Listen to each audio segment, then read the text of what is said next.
কনে দেখতে গেলে বিয়ে শাদীর সময় কি কি প্রশ্ন করা দরকার? এই ক্ষেত্রে মূলত একজন কনেকে নির্বাচিত করার জন্য কি বিষয়গুলোকে দেখা দরকার রাসূলুল্লাহ সাল্লাল্লাহু আলাইহি ওয়াসাল্লাম বলেছেন। তুনকাহুল মারআতু লিআরবাঈন, একজন মেয়েকে কনে হিসেবে বা স্ত্রী হিসেবে মানুষ গ্রহণ করে কয়েকটি কারণে। লিমালিহা ওয়া লিহাসাবিহা ওয়া লিজামালিহা ওয়া লিদীনিহা। ৪ টি কারণ সাধারণত মানুষ প্রাধান্য দেয়। তার মধ্যে হচ্ছে যে তার সম্পদ আছে, অর্থাৎ একটি ধনী পরিবারের মেয়ে অথবা মেয়ে নিজেই ধনাঢ্য, এরকম মেয়েকে বিবাহ করা হয়ে থাকে। ২ নম্বর হলো ওয়ালি হাসাবিহা, তার বংশ খুব ভালো পরিবার, তার একটা সুনাম আছে পরিবারের, এরকম পরিবার থেকে মানুষ বিয়ে করাতে চায়। এবং ৩ নম্বর হলো ওয়ালি জামালিহা, মহিলার শারীরিক সৌন্দর্য তাকে মানুষকে আকর্ষণ করে, সেই কারণে মানুষ কনে হিসেবে নির্বাচন নির্বাচন করে।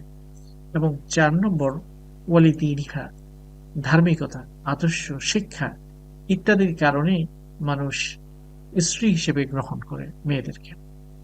তবে এই ৩-৪টির ভিতরে কোনটা বেশি গুরুত্বপূর্ণ? রাসূল ইসলাম বলেছেন যে তুমি দ্বীনের জন্য প্রাধান্য দিয়ে তার দ্বীনের কতটুকু পরিমাণ সুদৃঢ় তার ঈমানে, আমলে, চাল চলনে, চরিত্রে এবং পবিত্রতায়, সেটাকে প্রাধান্য দাও। ফাজফার বিযাতিদ দ্বীন তারিবাত ইয়াদাক, তুমি সফল হবে তুমি যদি দ্বীন দেখে বিবাহ করো।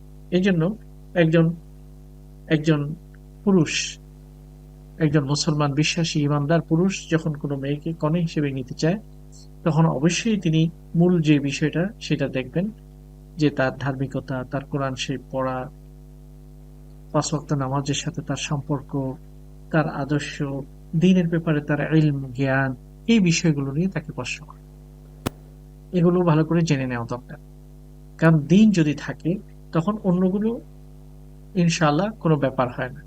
রাসূল ইসলাম বলেছেন অনেকে সৌন্দর্য দেখে বিবাহ করে, কিন্তু এই সৌন্দর্য ক্ষণস্থায়ী। মানুষের চামড়া বয়সের সাথে সাথে মলিন হয়ে যায়, কুঁচকে যায়, কপালে ভাঁজ পড়ে যায়, চেহারায় ভাঁজ পড়ে যায়। তাহলে ওটা দেখে বিয়ে করলে তো স্থায়ী হলো না। সম্পদ অনেক সময় থাকে, কোনো সময় চলে যায়, কিন্তু যে বিষয়টা স্থায়ী সেটা হলো দ্বীন, আদর্শ, শিক্ষা। কাজেই তোমরা আদর্শ দেখে, দ্বীন দেখে তোমরা বিবাহ করো। আর এই দ্বীনের বিষয়টা যখন আমরা বের করতে যাব, তখন এই বিষয়ে যা যা প্রশ্ন করা দরকার সেগুলোই আমরা করার জন্য চেষ্টা করি। ধন্যবাদ।